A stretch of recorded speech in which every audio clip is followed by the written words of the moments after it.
El señor presidente Trump, el nuevo amigo de México, se le olvida lo que es ser un buen amigo, porque sigue viendo de qué manera fastidia a México y a los mexicanos que están allá. La verdad, ya empezaron a interponer quejas en torno al comercio vía los tribunales y las instancias del TEMEC, y el señor sigue presumiendo su muro y sigue diciendo que México lo está pagando al poner 20,000 soldados para proteger a Estados Unidos. A ver, Lila, nunca va a ser un buen amigo. Nunca va a ser un buen amigo y la verdad sigo indignada que le haya dado las gracias a nuestro presidente diciéndole que hay pura respeto y comprensión. Pero, muy para confirmar el hecho de que no es un gran amigo, el 15 de junio lanzó el Departamento de Seguridad Nacional en conjunto con el Departamento de Justicia nuevas restricciones para aquellos que están pidiendo asilo político al llegar a territorio estadounidense. Las leyes internacionales y domésticas de Estados Unidos, como están plasmadas, dicen que cualquier persona que entre legal o ilegalmente, pero que toque territorio estadounidense, puede pedir asilo político e iniciar el proceso como se debe en la frontera. El 15 de junio de este año, Eduardo, el Departamento de Seguridad Nacional con el Departamento de Justicia, por órdenes de Trump, empezaron a poner restricciones muy fuertes a qué constituye una petición de asilo político o cuáles son qué necesitas tú tener como evidencia para solicitar asilo político. Para empezar, ahora ya tienen un programa que es Fast Track, que deportan a cualquier persona que llegue a pedir asilo político a la frontera. O sea, que no te alcanzas de pedir el asilo, vas para afuera. No, exactamente. O si llegas, te deportan a los 10 días sin tener acceso a un abogado ni poder tener una audiencia ante una corte y un juez para que escuche tu petición para pedir asilo político. Ya ahora el tema de qué grupo social particular perteneces ya queda muy restringido. ¿Cuáles pueden ser las peticiones? Por ejemplo, ya por temas de género, por ejemplo, alguna mujer mexicana que quiera pedir asilo político en Estados Unidos por violencia doméstica, por abuso sexual, por alguna violación o por algún miedo de que por su vida ya no se le puede pedir petición en Estados Unidos. Eso ya no se considera. Sí. ¿Sí? Perdón. Es que no hay que olvidar, mira, yo quería más decir, porque tal vez mucha gente lo ignore, el abuelo de Trump era un alemán y su mamá era escocesa. O sea, que Trump es producto de la inmigración. Su abuelo era un alemán que regenteaba burdeles en Alaska. Y el papá era un psicópata igual que él. La mamá llegó y fue sirvienta en varias casas de Escocia, lo cual no la demerita, pero esa es su mamá. Y el señor cree que los únicos inmigrantes que pueden llegar a Europa, a Estados Unidos, son blancos, teutónicos o eslavos, como lo muestra que sus 2 de 3 esposas, una es la primera venida de la República Checa y la actual creo que es de Eslovenia.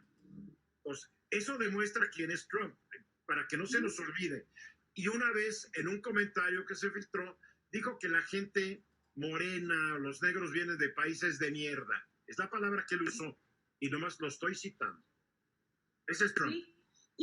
Y justo, o sea, te digo que esto empezó el 15 de junio, se tenía que llevar a cabo un periodo de 30 días para alguna evaluación, algún comentario por parte de grupos civiles, pero justo el día de ayer se cumplen los 30 días y estas nuevas peticiones, restricciones, ya van a entrar en vigor en los próximos días. Entonces, ya hoy en día es muy difícil que algún migrante o alguna persona que está huyendo de una situación terrible en su país de origen, es altamente difícil que logre asilo político en Estados Unidos, aparte de que tienen más de 1 millón de peticiones en espera en las cortes en Estados Unidos. Esto evidentemente ha causado que en México tengamos un problema en nuestra frontera norte, porque a principios de este año, con el programa de Permanece en México, que ahora les exige a los migrantes que están en espera de sus audiencias en cortes estadounidenses que permanezcan en México, que tenemos a más de 60,000 migrantes del lado mexicano.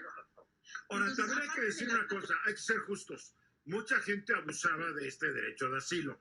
No hay que olvidar que Canadá, en un momento dado, Canadá le pidió visa a los mexicanos porque un momento había los mexicanos y pedían asilo porque se querían quedar a vivir en Canadá y llegaban con sus cuentas de banco, quiero pedir asilo, soy un perseguido, y Canadá, sí, pásele, hasta que llegaron, oye, aquí nos están tomando el pelo muchos mexicanos, y es cuando establecieron un programa de visas.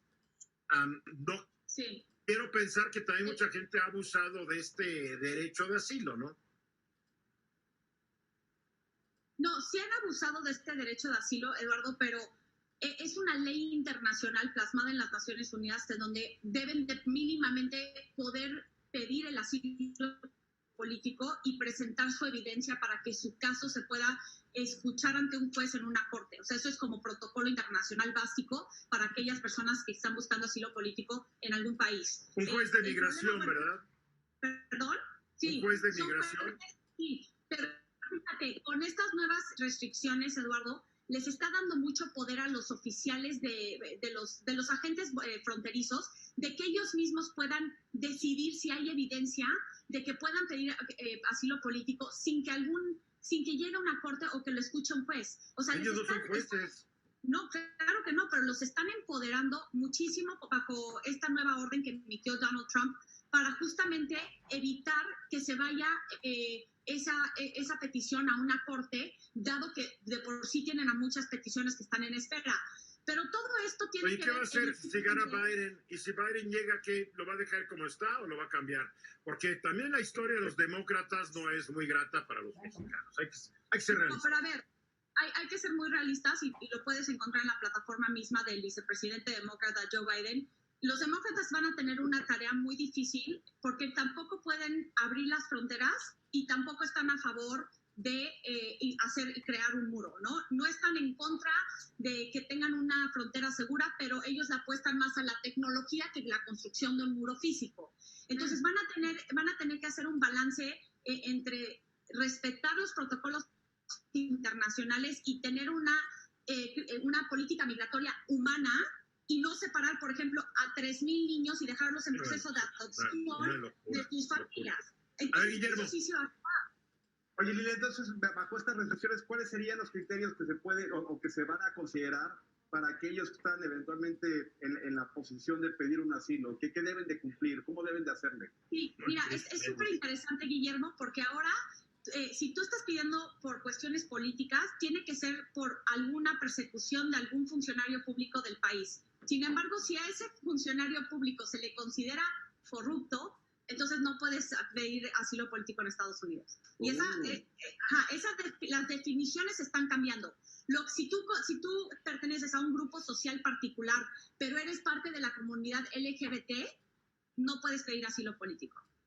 Si eres mujer y tienes algún tema religioso, pero encuentran que más bien es un tema de violencia doméstica, entonces no puedes pedir asilo político. Y eso en México afecta muchísimo porque, digo, los feminicidios en México están en el alza, la violencia doméstica, especialmente durante la pandemia, ha aumentado. Entonces, las mujeres que traten de buscar asilo político como una alternativa o algún plan de escape de su situación, tampoco van a poder pedir asilo político. Es muy importante aclarar que asilo político no solamente es de gente que es perseguida políticamente por las autoridades. Es gente que tiene temor por su vida porque grupos criminales están dominando la zona donde viven, o tiene miedo de morirse de hambre porque la economía de su país está quebrada. O sea, bajo este término entran muchos conceptos. Completamente, raza, género, religión, política y demás. Pero fíjate, bajo estas nuevas restricciones, si hay algún tema que tú estás pidiendo asilo político porque tienes una amenaza de algún familiar o de alguna pandilla, tampoco puedes pedir asilo político. O sea, no sé, aparte, si tú pides asilo político y te lo dan, se tardan un año en darte una visa para trabajar. Entonces no tienes ni cómo vivir en Estados Unidos ni la verdad es que es una política que va dirigida en contra de toda la gente morena y negra del mundo. Es correcto. Entonces, este gran amigo y este gran respeto y comprensión que le ha agradecido Andrés Manuel, que quede clarísimo que a Donald Trump no le importa lo que diga Andrés Manuel, que únicamente le importa él mismo y su reelección el 3 de noviembre. Trump no es amigo ni de sus hijos, acuérdense de mí. Lean el libro de Mary Trump, no es amigo de nadie, es un psicópata. Está buenísimo. Buenísimo. Yo se los mandé a todos ustedes, ya si no, ya les a ustedes. Mensajes.